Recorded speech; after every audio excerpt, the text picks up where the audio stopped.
Kelly's Eye, brought to you by Ellis Brown Architects.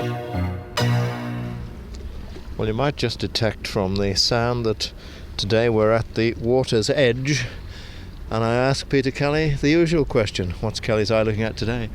Well, if you can wait a minute till the lighthouse flashes in this direction, David, I can then see what I'm looking at, which is probably a damn good example of some Victorian castellation.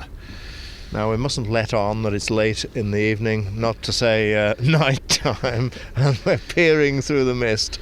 But out in the distance there is a familiar, not landmark, I suppose sea mark, is it? Well, it's landmark. It's tied down to the land. It is, of course, the Tower of Refuge. It's been there a long time, and it's something which I must admit I always marvel at, primarily because of the fact that having been built as far back as it was, which I'll refer to in a moment, when you consider all the high seas and the gales and the storms that we've had, you never see anybody repairing it. It seems to stand up to it far better than the Stabbits and promenades at Guernsey and what have you. It's a remarkable piece, not only of architecture, but of engineering. But of course, not many people can get out to it to do much damage to it, really. Well, it's the damage from the waves and the elements I was thinking of. But anyway, let's launch in and say why it was there.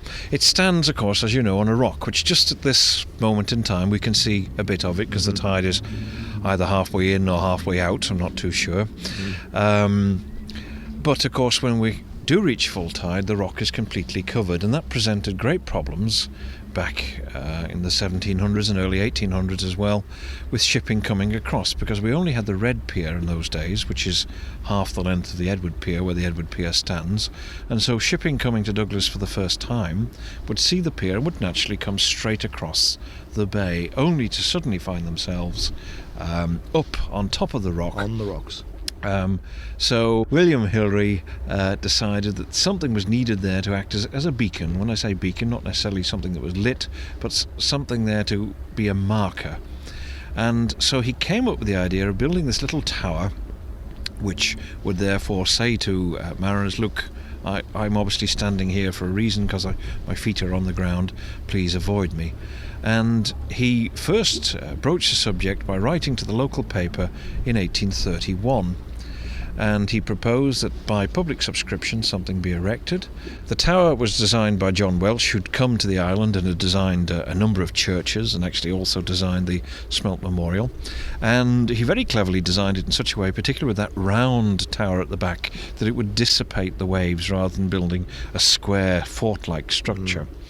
The foundation stone was laid on St George's Day, great ceremony, of course, very patriotic, 1832, and it was complete sort of later that year.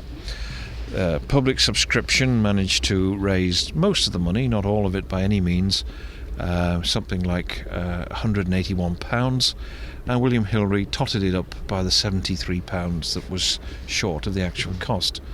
The rock it's on was actually called St Mary's Isle. Belonged to a Mr. Quain. Quite how he owned it I don't know, but he subsequently handed over the title deeds to the Lifeboat Institute.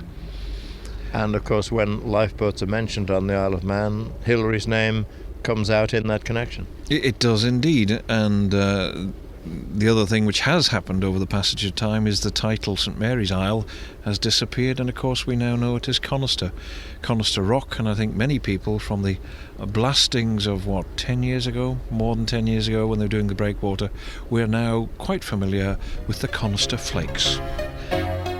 Many of the most iconic buildings around the island have been designed by Ellis Brown Architects. Keep up with Ellis Brown today on Facebook or via ellisbrown.im.